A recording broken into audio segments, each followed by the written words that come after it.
Hello everybody. Yeah, I'm Paul Brett. I'm a local lad, well less lad, but local anyway. And oh, here we go. Yep, need some technology. And that, and yeah, we're good. Oh, the clock's ticking already, so we better crack on. In recent years, I've become a music archaeologist and an organologist.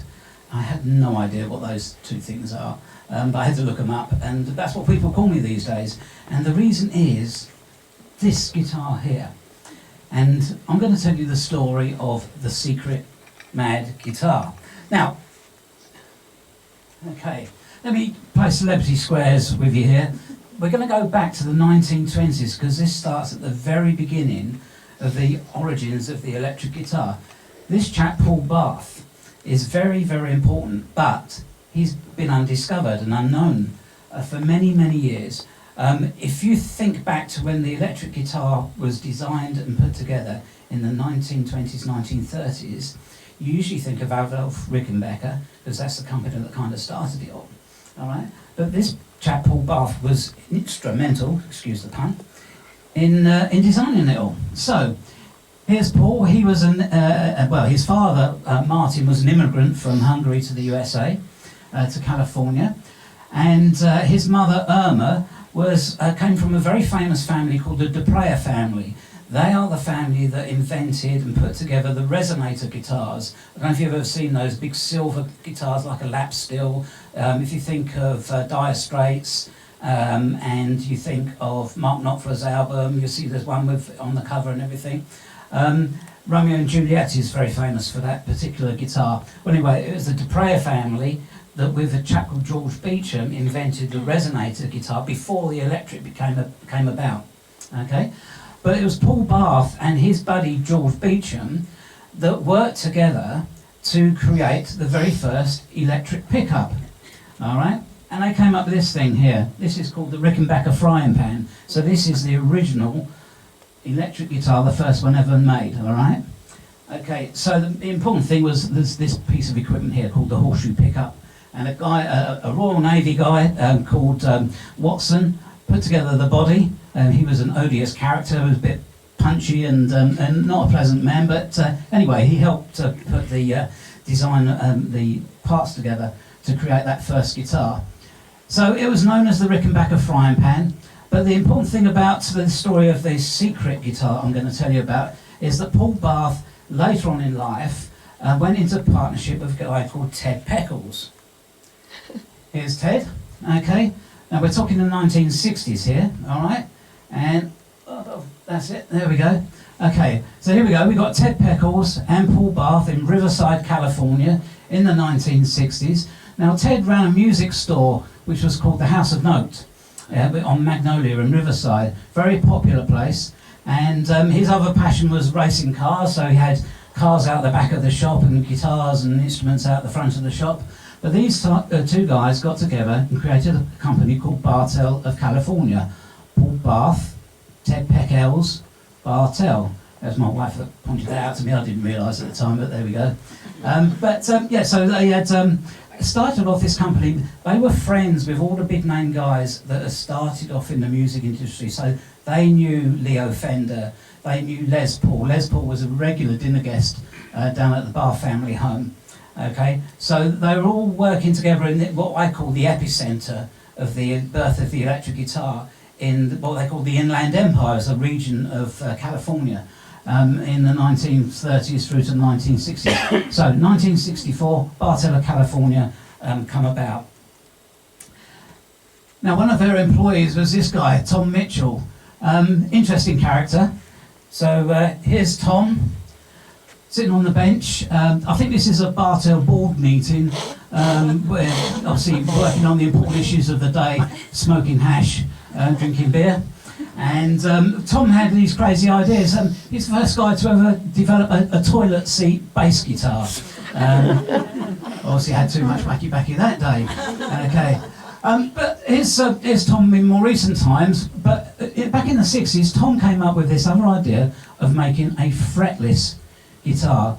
Now, for anybody who doesn't know what a fretless guitar is, obviously on a guitar you've got your strings and you've got your frets, but you put your fingers up against to get the notes and chords, etc. And if you take those frets off, it's more like a violin. It's just a flat board and your fingers slide up and down, you know, so it's very difficult to play. But it was just the first one that had ever been made. There was fretless bass guitars, but not a 6-string guitar fretless ever made. Tom came up with the idea. Ted Peckles, the company president, said, that's not going to work. Nobody's going to go for that. But Paul Bath, being a designer, said, do you know what, let's give it a go. All right? So they created the first ever fretless guitar, 6-string. Okay? Cars and guitars, obviously a theme, and they were all into it in those days. So, when you've made a fretless guitar, or any guitar, and you want to get it out to the market, they made a few prototypes. I mean, I'm talking about big numbers here, maybe sort of half a dozen or so, okay? They wanted to get them to the people in the industry that they knew. Now, this guy's really important. Al Casey. I don't know if anyone's ever heard of Al Casey, but he was part of an organisation that became known as the Wrecking Crew. Well, not an organisation really, a group of musicians, okay? They were called the Wrecking Crew because these were the guys that played rock and roll. They were the guys that played electric guitars and all the loud instruments. And the musicians before them were the orchestra guys that played the violins and the cellos and, you know, all that kind of stuff. And they said that these guys were wrecking music, hence Wrecking Crew, okay? Now, there's a couple of guys here with Elvis. Tommy Tedesco was a really good Wrecking Crew guitarist, and Mike Deasy, remember that name, Mike Deasy? That photo was taken by Al Casey. They were working with Elvis on the '68 comeback special. There's been a film out just recently, hasn't there, that, you know, Baz Luhrmann and everything. So you might have seen some of this just in recent times. Now, what happened was, now this guy, Richard Bennett, actually, over here, he told me this story, and I found out a little bit more about it as time went by.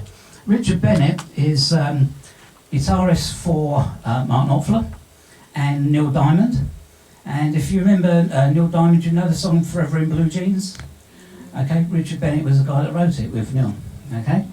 So he's a friend of mine, and he told me the story about this particular guitar. Not the secret guitar, all right?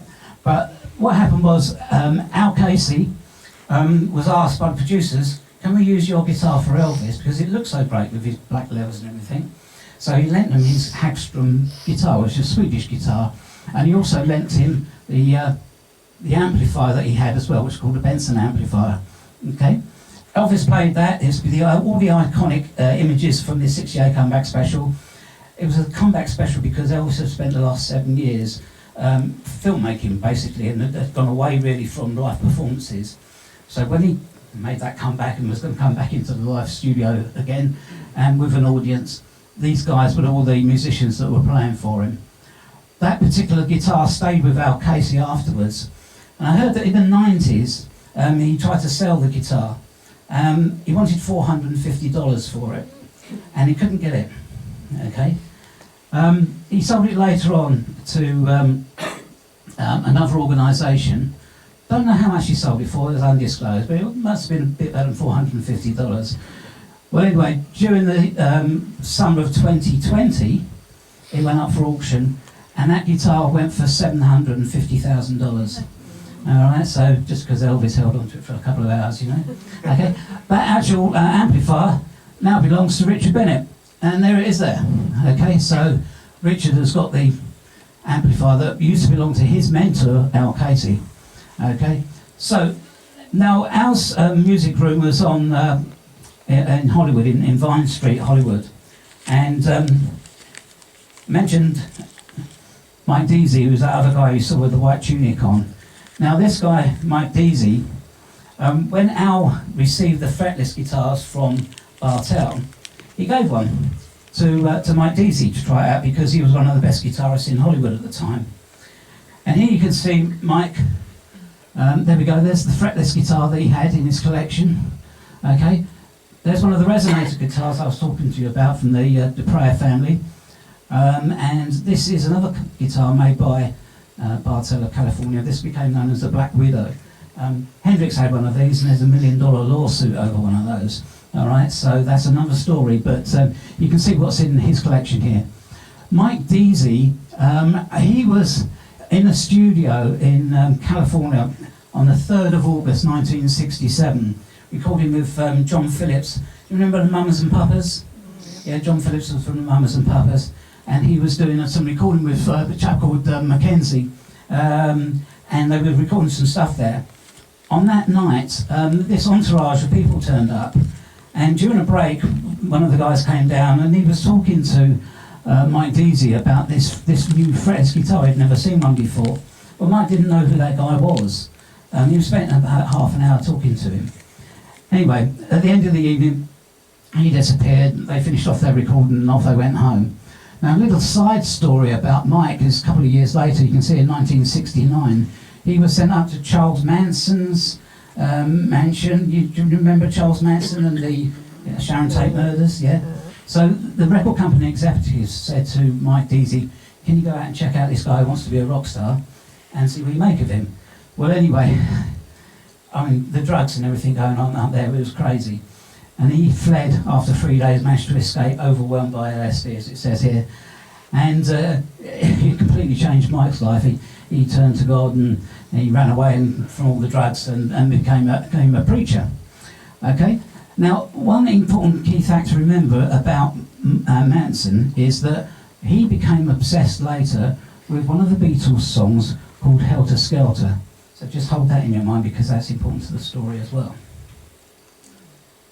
So what was happening in August 1967, and who was the guy that came to see Mike Deasy? Well, here we go, a bit of a clue, George Harrison. Okay, so George Harrison was over in LA for a week. In the 1st August 1967, he turned up over there to see his friend Ravi Shankar, here opening this new school of music. And while they were there, that's in the evening, that's when they went along to the recording session, and it was actually George Harrison and Neil Aspinall, his manager at the time, who came down to see Mike Deasy in the studio and said, "What is this you're playing?" Okay, and here you can see that later on in the Beatles book, a monthly book, okay, Neil Aspinall wrote in October of '67 just this one short paragraph, and it doesn't give you much of a clue about who it was, where it was, or when, apart from the fact they say we went to this recording session for Mums and Papas. 3rd of August. But it said one of the session men, Mike Deasy, had this fantastic new guitar, a first prototype, something quite special. We don't tell you about what's so special about it because I've just arranged to have a couple of them made. One will be a bass guitar, and one will, it will be for the Beatles. It's all supposed to be very secret. Anyway, it's the middle of the night now, and George couldn't resist having a go on this you don't know what guitar. So that's how it became known as the secret guitar, because it was ordered in secret by Neil Aspinall for George Harrison. Okay, so what happens next? Guess you recognise this fella, John Lennon. Okay, so George Harrison brings the guitar back with him from Los Angeles, and we're talking about 6 months later, well, about 9 months later, 6th of June 1968. They're in Abbey Road, recording the White Album for the Beatles. Okay, just coincidentally, just by out of interest, this little talisman that that Lennon's wearing here. This was actually bought by the Gallagher brothers in an auction. One of the boys bought it for the other one. I don't know which way around it is, but Lennon used to wear that a lot during that period. Anyway, so the story is that on the 6th of June 1968, Kenny Everett is going along to the studio, but he meets this guy, Tony Olivestone, who's a sound engineer. He's got this new piece of recording equipment, a tape machine. So he asks Tony to go along because Kenny's not sure how to work it. Tony can't believe his luck. All right, he's in the studio in Abbey Road, okay, at the height of the Beatles' fame, okay, and he's recording this interview with John Lennon. And Kenny Everett says to him, "Well, let's play this bit. Hang on a minute. I will play this completely all the way through, just Right. for you. For you. What kind of guitar is that? Very strange. A Very fretless guitar. Nobody's boy. Get out of this mess.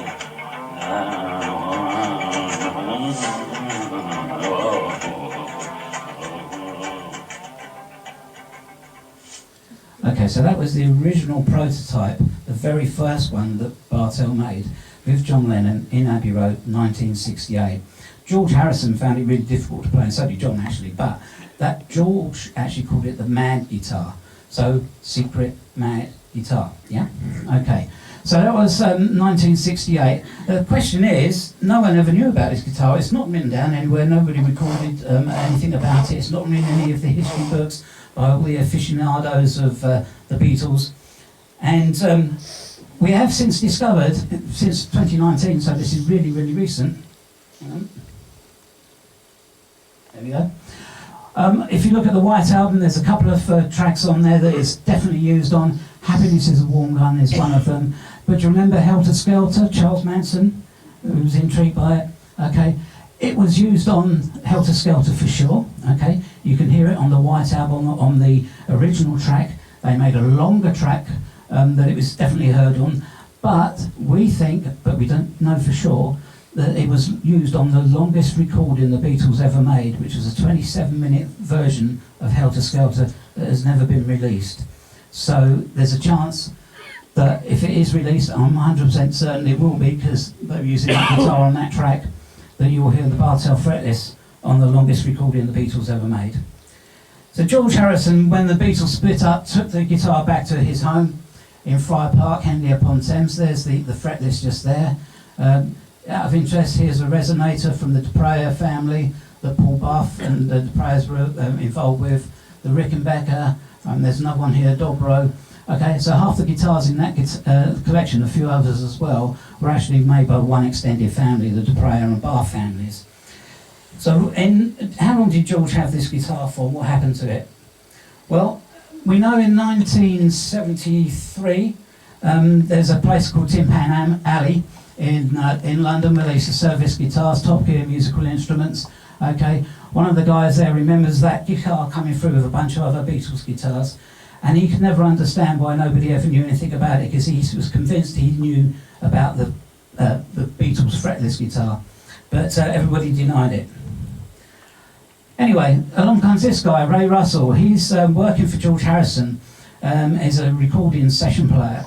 Okay, and he's working on one of George Harrison's films called Water in 1985. Okay, who's Ray Russell? Ray is a local lad. He lives up in Howsham. Okay, fantastic musician. He is Britain's answer to the Wrecking Crew. Okay, you can see the list of names that he's worked for. I mean, including Paul McCartney, Tina Turner. He's an absolutely incredible guitarist. He started off in the 1960s, working on all the James Bond themes. If you've, a lot of television shows he's composed for and all that sort of thing. Incredible guitarist. George Harrison took the guitar along to this particular session that Ray was working on and said, Ray, give this a go. Ray played it. He said, you're getting more out of this guitar than I can. Why don't you have it? So in 1985, George Harrison gave this special mad guitar to Ray Russell. What happened next? Fiona, that's what happened next. So I don't know if you remember, folks, a couple of years ago, Antiques Roadshow was up in Battle Abbey, okay? And I said to Ray, do you fancy taking your guitar along to the Antiques Roadshow? He goes, I don't know. Anyway, he phoned up and he said, I've got an old guitar that George Harrison gave me. Would you be interested in me bringing it along? Okay, Mr. Russell, well, thank you very much. We'll let you know. 20 seconds later, did you say George Harrison? Yeah. So we were invited along to the show. Cut a long story short, it was a big thing at the end of the show, okay? And this guy is the main guy from Bonham's Auctions. He's been on the Antiques Roadshow for many, many years, okay? And he had the big reveal at the end of it when he said, ladies and gentlemen, I can say that at auction, I would expect this very rare guitar to reach something in the region of £300,000 to £400,000. All right, big woo from the crowd that were there at the time. A bit of a shock to Ray. He wasn't expecting anything like that. But anyway, there was a great day out, and then things went a little bit crazy because we had to keep quiet for almost a year because they record and then the shows go out much later on. Okay. Before the show went out, the week before, we were invited up to the One Show up in London with the BBC, and there's Ray on the sofa with Bon Jovi and Fiona, And BBC were very keen for Bon Jovi to have a go on this fretless guitar. He knew it was going to be difficult to play, so he said, no, I'm afraid of it. And Ray said, yeah, me too. So, but of course, once it went out on the One show, it hit all the global media, and it went really, really crazy. Okay. Unfortunately, Ray couldn't then really keep up with it. He couldn't get insurance for it, and it was very difficult to look after. So we took it to auction, and we ended up at Bonham's, and you can see some pictures here of the guitar on display. They did a really good thing about it. It was during the COVID period, so it was a bit of an awkward time. But he actually sold it eventually for £190,000, okay, which isn't bad for a guitar that he got given to him by George Harrison. All right. And then that really is, there's me.